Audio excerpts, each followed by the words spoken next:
శ్రీమాత్రి నమః. శ్రీ లలితా సహస్రనామంలోని 927 నామము స్తోత్ర ప్రియ. ఈ నామానికి అర్థం ఏంటి అంటే, స్తోత్ర అంటే స్తోత్రమునందు, ప్రియ అంటే ప్రీతి కలిగినది అని అర్థము. అమ్మవారు తనని స్తుతించే వారి పట్ల, వారు చేసే స్తోత్రాల పట్ల అత్యంత ఇష్టం కలిగి ఉంటుందన్నమాట. ఇక్కడ మనకు ఒక సందేహం వస్తుంది, మానవుల్లాగానే పరమేశ్వరి అమ్మవారు కూడా ఈ స్తుతులకు లొంగిపోతుందా అని. కానీ కానే కాదు. మనము స్తోత్రముల ద్వారా ఆ తల్లిని స్తుతిస్తున్నామంటే ఎంతో ఆర్ద్రతగా ఆ తల్లిని పిలుస్తున్నామని కదా అర్థం. అంతేకాని పొగుడుతున్నామని ఇక్కడ మనం అర్థం తీసుకోకూడదు. అమ్మా అని ఆర్ద్రతతో పిలిచే బిడ్డ పట్ల ఈ లోకంలో మనల్ని కన్నతల్లే అత్యంత ప్రసన్నురాలే మనల్ని హక్కును చేర్చుకుంటుంది కదా. అటువంటప్పుడు అమ్మలగన్న అమ్మ అయిన ఆ పరమేశ్వరి ఎందుకు ప్రసన్నురాలవ్వదు? స్తోత్రము అంటే స్తుతి అని అర్థం. ఈ స్తుతులన్నీ కూడా వేదముల్లో నిక్షిప్తం చేయబడి ఉన్నాయి కదా. అందులో కూడా సామవేదం గాన ప్రధానమైంది. వినటానికి చెవులకు ఎంతో మధురంగా ఉంటుంది. వేదరూపిణి వేదమాత అయిన పరమేశ్వరిని స్తుతుల యందు ఎంతో ప్రీతి కలిగి ఉంటుందన్నమాట. స్తోత్రం అంటే ఏంటి? మనకి లోక సంబంధమైన గుణాలను అనువదించి చెప్పడం అన్నమాట. నమస్కారము, ఆశీస్సు, సిద్ధాంతోక్తి, పరాక్రమము, విభూతి, ప్రార్థన, ఇవి స్తోత్ర లక్షణములు. మనము ప్రస్తుతం వాటి యొక్క అర్థాలు తెలుసుకుని నిత్యం పారాయణ చేసుకునే లలితా సహస్రనామాలు కూడా స్తోత్రానికే వస్తాయి. ఉదాహరణకి చెప్పుకోవాలంటే ఆ నామాల్లోని త్రిజగద్వంద్య, స్తుతిమతి, మిథ్యా జగదధిష్టాన, ఇచ్ఛాశక్తి, జ్ఞానశక్తి, క్రియాశక్తి స్వరూపిణి, ఇచ్ఛాశక్తి, జ్ఞానశక్తి, క్రియాశక్తి స్వరూపిణి, సామ్రాజ్యదాయిని, ఇవన్నీ కూడా స్తుతిపూర్వకమైన నామాలే కదా అమ్మవారికి. వీటిలో ఏ లక్షణంతో అమ్మవారిని స్తుతించినా ఆ తల్లి అత్యంత ప్రసన్నురాలవుతుంది. ఉదాహరణకి త్రిజగద్వంద్య అన్న నామంలో నమస్కార స్తుతి వివరించబడింది.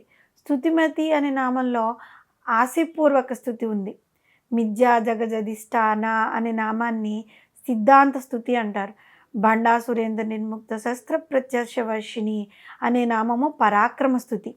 ఇచ్ఛాశక్తి, జ్ఞానశక్తి, క్రియాశక్తి స్వరూపిణి అనే నామాన్ని విభూతి స్తుతి ఉందన్నమాట. సామ్రాజ్యదాయిని అనే నామంలో ప్రార్థనా స్తుతి ఉంది.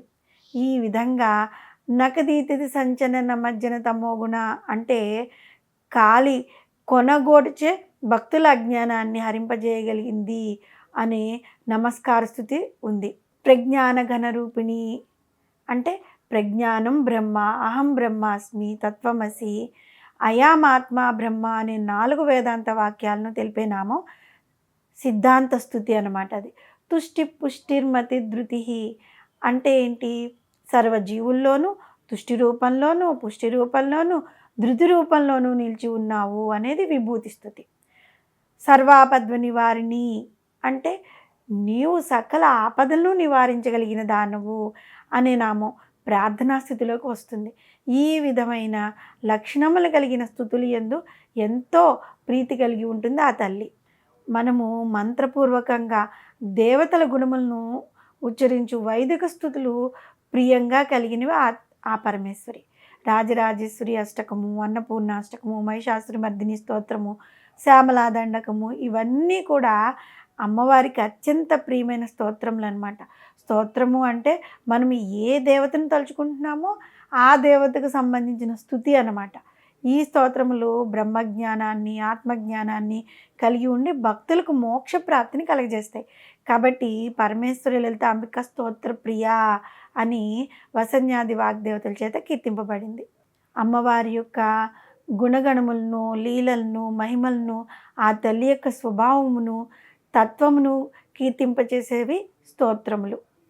ఎప్పుడైతే అటువంటి స్తోత్రాలను, వాటి యొక్క అర్థములను తెలుసుకుని ఆ అర్థములను మనసులో స్మరింప చేసుకుంటూ ఆ తల్లిని స్తుతిస్తామో అటువంటి వారి పట్ల అమ్మలగన్న అమ్మాయి ఆమె ఎంతో ప్రీతిపాత్రలాలు అవుతుంది. ఇటువంటి స్తోత్రాలతో జగజ్జననిని స్తుతించి ఆమె యొక్క అనుగ్రహాన్ని మనందరం పొందాలి. ఆమె యొక్క అనుగ్రహం మనకి లభించిందంటే ఎంత భాగ్యమో కదా. వేదరూపిణి వేదమాత అయ్యి నమస్కారము, ఆశీస్సు, సిద్ధాంతోక్తి, పరాక్రమము, విభూతి, ప్రార్థన అనే ఈ 6 స్తోత్ర లక్షణములతో వేదములలో నిక్షిప్తం చేయబడిన స్తుతుల యందు ఎంతో ప్రీతి కలిగిన జగన్మాతను స్తోత్ర ప్రియా అని మనం పూజిస్తూ అమ్మవారి యొక్క స్తోత్రాలను 24 గంటలు మనం కనుక స్తుతిస్తూ ఉంటే అమ్మవారి యొక్క అనుగ్రహం ఎప్పుడూ మనపై ఉంటుంది. ఎందుకంటే స్తోత్రాలంటే అమ్మవారికి ఇష్టం కదా. మన కోసం అమ్మవారిని మనం స్తుతించాలి. శ్రీమాత్రే నమః.